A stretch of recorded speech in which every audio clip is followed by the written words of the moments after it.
And why'd you decide to drop out? I was pregnant.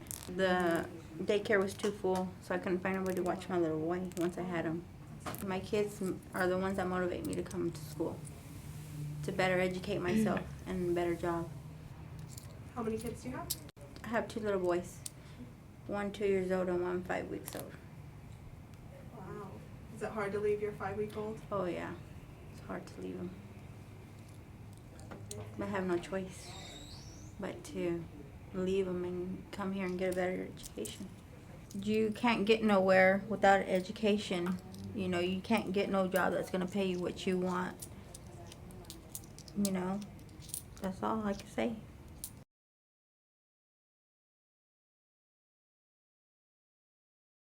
Dropped out for stupid reasons. I don't have no kids, but all these stupid reasons came up, and now that I realize, you don't have your high school diploma, you don't have your GED, you're not gonna make it anywhere. You're gonna be flipping burgers. No. My cousin graduated from here getting her GED and computers and everything, and she's actually went and now she's a nurse. So she got to do what she wanted to do, so figured they can help me. If I can go back and actually finish school, I would.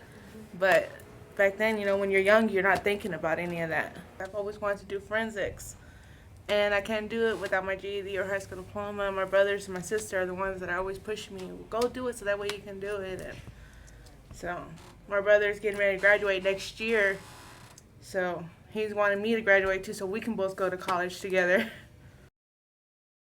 I was young. I thought, well, I drop out, I could get a job easier, I could be making money before my friends, make money, get stuff, and it's not that way. I have a 17-month-old little girl. She also motivates me to come and get my GD. Her and what my plans for me and her in our future.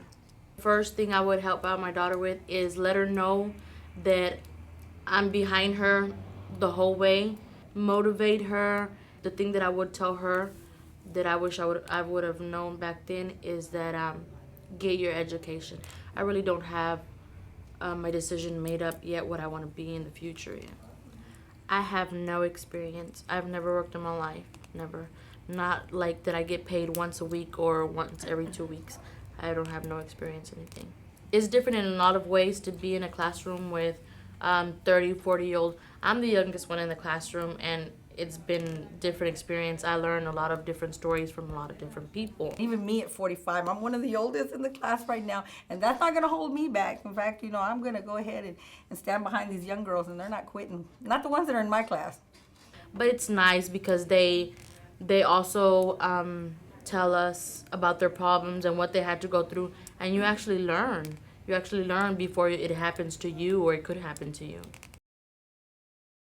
I was in a very abusive marriage, and that's why I communicate with these girls a lot.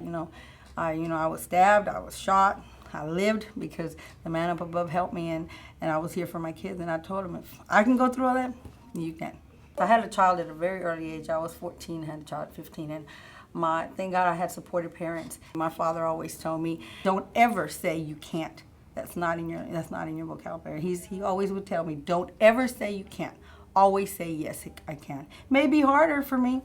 I can do it. So that's where I got it from my parents. They were very positive.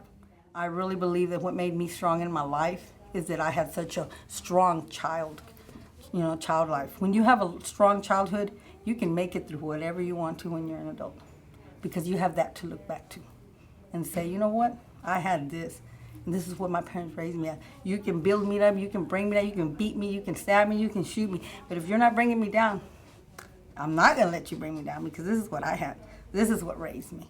And I feel that you need to keep that closeness with your kids. Before you're their parent, you need to be their best friend. So I'm real proud of myself. I'm proud of you too. A lot of these girls are young mothers, and I've been through that. I mean, some are by themselves, some of them, have husbands, and they have problems, And I said, if you got problems, we'll talk about it later on, but let's go, let's continue. And they'll snap out of it. Okay, let's go, And sometimes that's what we do. We go to lunch, and it's a counseling session with me and my girls. I call them all my girls.